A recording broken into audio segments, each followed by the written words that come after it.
Deep in the heart of Oregon, nestled between mist-covered mountains, lies a place locals only speak of in hushed tones: Whisperwood Forest. By day, it's a breathtaking expanse of ancient trees and sun-dappled trails. But when the sun dips below the horizon, a chilling legend comes to life. The locals say the forest starts to whisper and it knows your name. For years, people have avoided Whisperwood after dusk. Strange disappearances and unsettling stories have woven a tapestry of fear around it. But Ranger Evelyn Reed, a woman of science and reason, dismissed these as campfire tales. She believed every mystery had a logical explanation. So one evening, armed with her flashlight and a healthy dose of skepticism, she decided to patrol the forest's edge to debunk the myths once and for all. As twilight bled into darkness, an unnatural quiet fell over the woods. The usual chorus of crickets and rustling leaves went silent. That's when she first heard it. A faint, breathy sound like the wind rustling through pine needles.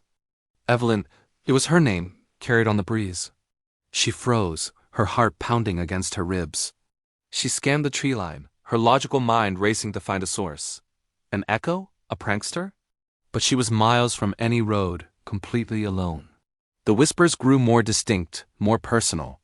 They weren't just saying her name anymore. They started to sound like voices from her past, voices she hadn't heard in years. The soft, comforting tone of her grandmother, who had passed away a decade ago. "Evie, my dear, come closer." Then the boisterous laugh of her childhood best friend, lost too soon. "Eve, over here, I found something cool." Her rational mind screamed that it was impossible.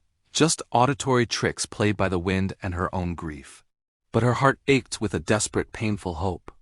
Drawn by an invisible force, she ventured deeper into the forest, following the phantom voices. The air grew colder, and the familiar trail disappeared beneath a carpet of gnarled roots. The trees seemed to lean in, their branches like skeletal fingers reaching for her. The whispers were all around her now, a cacophony of lost loved ones, all calling her name, all pulling her deeper into the suffocating darkness. She stumbled into a clearing. In the center stood a colossal ancient tree, its bark twisted into patterns that looked eerily like screaming faces.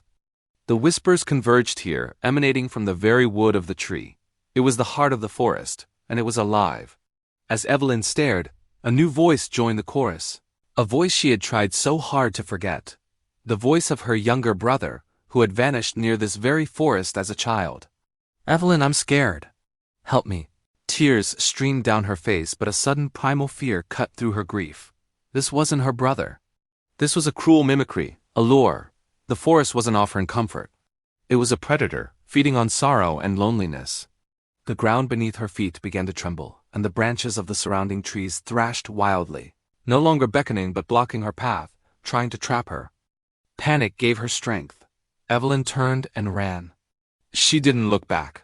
She scrambled over roots, pushed through thorny bush, ignoring the scratches and the desperate calls echoing behind her. "Don't leave us, Evelyn. We miss you." The forest itself seemed to groan in frustration as she finally broke through the tree line, collapsing onto the dew-soaked grass of the meadow outside, gasping for air under the safety of the moon. Today, Whisperwood Forest is permanently closed to the public. Warning signs and high fences line its perimeter. Evelyn Reed never set foot in it again. The official report cited geological instability, but the locals know the truth. They say the forest still whispers on moonless nights, calling out to lonely hearts, promising to reunite them with what they've lost, and waiting patiently for its next victim. The legend of Whisperwood serves as a chilling reminder that some places are best left alone, and some voices are better left unanswered. Thanks for watching, and if you enjoyed this story, don't forget to like and subscribe for more mysteries from the shadows.